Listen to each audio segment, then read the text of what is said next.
Halo Sobat Investor, jumpa lagi di channel Investor Jelata. Kali ini saya akan membahas ya emiten batubara ya yang rutin membagikan dividen ya, nggak tanggung-tanggung nih, bagi dividennya 3 kali ya. Biasanya ada 2 kali dividen interim dan 1 kali dividen final ya.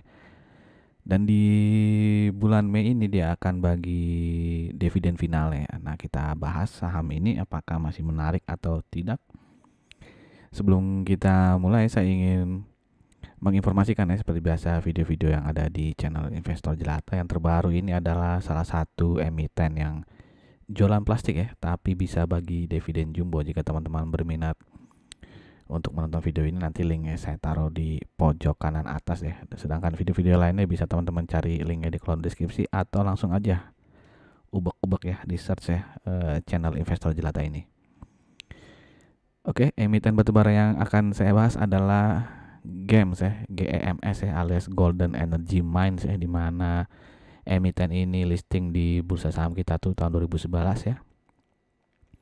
Dan di tahun 2022 ya, itu salah satu pemegang sahamnya yaitu GMR Coal Resources itu menjual 30% sahamnya ke Radhika Janantaraya ya, alias anak usahanya dari ABM Investama ya.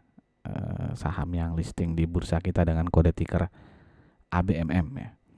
Dan saat ini kepemilikan sahamnya 51% dimiliki oleh DSS ya, DSSA ya tikernya ya di bursa saham kita ya, Dian Swastatika Sentosa ya, ini berelasi dengan Sinarmas ya.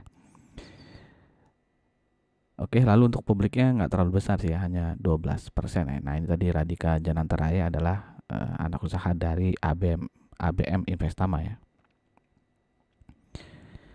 GEMS ini memiliki beberapa konsesi area ya. Ada berapa nih? Ada 5 berarti ya, di Pulau Kalimantan dan di Pulau Sumatera ya. Ini adalah masa konsesinya ya. Ada yang sampai tahun 2036, ada yang 2029, ada yang sampai 2041 nih. Lalu ini 2028 dan di sini 2027. Yang paling dekat berarti 2027 ya. Yang paling masih lama itu adalah sampai 2041. Oke, ini adalah produksi ya, volume produksi GEMS ya dari tahun ke tahun, di mana di tahun 2023 tuh terjadi kenaikan 20% ya, volume produksi dibandingkan tahun 2022 ya.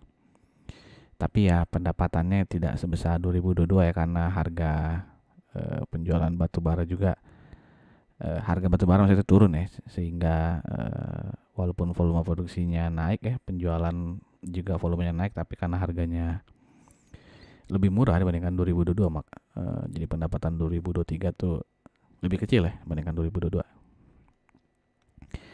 Oke, kalau di kuartal 4 2023 ya, dari Oktober ke Desember ya, ini harga batubara Newcastle ya, yang internasional itu ya di situ-situ aja ya, tidak terlalu berfluktuasi. Begitupun yang ICI ya, ini berarti harga indeks harga batubara di Indonesia ya.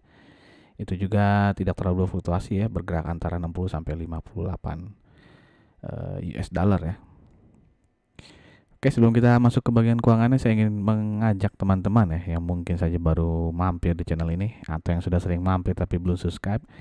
Saya ajak untuk mensubscribe dan jangan lupa klik loncengnya ya, agar tidak ketinggalan notifikasi. Dan jika dirasakan video-video di channel ini bermanfaat, saya ingin teman-teman untuk like, komen, dan share ya. Terima kasih. Oke, ini laporan keuangan 2023 dari GEMS ya, di mana pendapatannya naik 1,91 tapi profitnya turun ya 21,8%. Di sini ya karena beban produksi juga naik nih ya, begitupun dari beban operasinya ya, itu naik ya.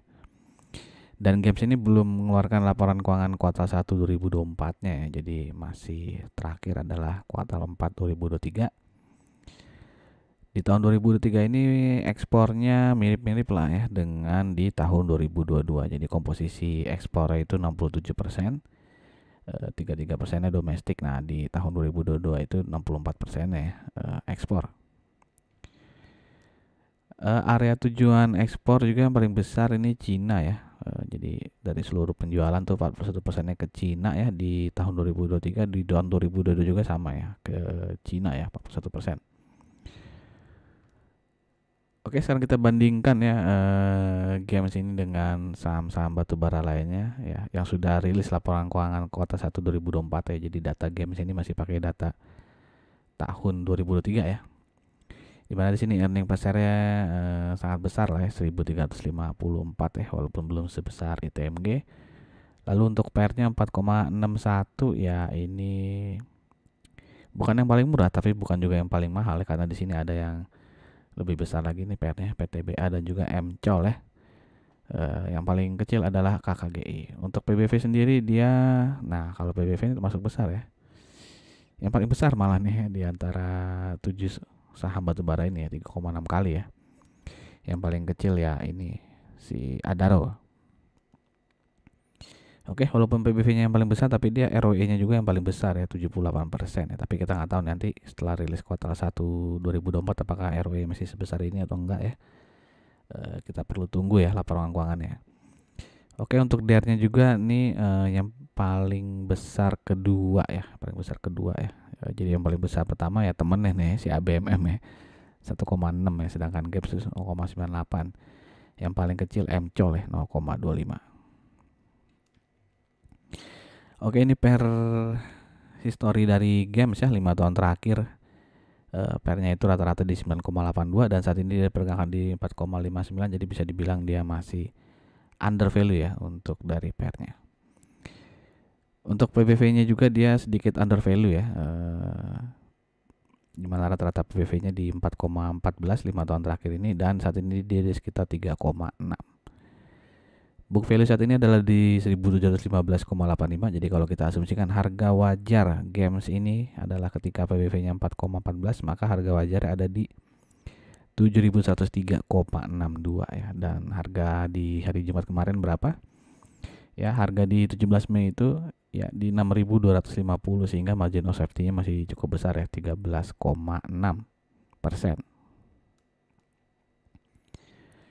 Oke, ini chart dari games ya, dimana di all time high-nya sempat sampai ke hampir 10.000 nih ya, 9.950 mungkin. Dan di sini dia masih ada gap cukup tinggi di atas ya, 7.125 nih gapnya.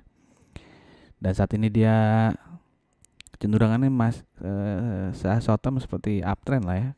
Dia mencoba untuk break resisten di 6325 ini ya. Nah, apakah dia bisa break resisten ini atau dia balik lagi ke bawah ya, mengetes support di 5650 ya. Jadi perlu diingat aja ya, di sini support 5650, kalau jebol ya support berikutnya ada di 5300.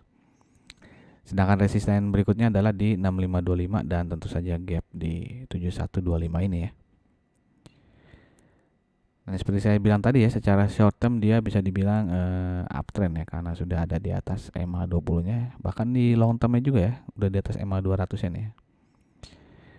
Oke, tapi kalau entry di sekarang sih ya, resikonya lebih besar ya, karena resikonya dia bisa turun lagi ke sekitar 5.650 ya, sedangkan rewardnya ya sampai ke 6325 ini aja gitu ya. Kecuali teman-teman pasang targetnya sampai ke 6.525. Nah, mungkin itu ya tetap lebih besar resikonya ya, karena belum 1:1 nih ya.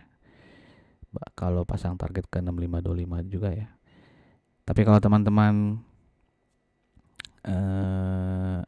mau spekulatif buy ya silakan aja. Kalau yang nyalinya lebih tinggi kan bisa spekulatif buy ya, asal bisa menanggung resikonya gitu ya.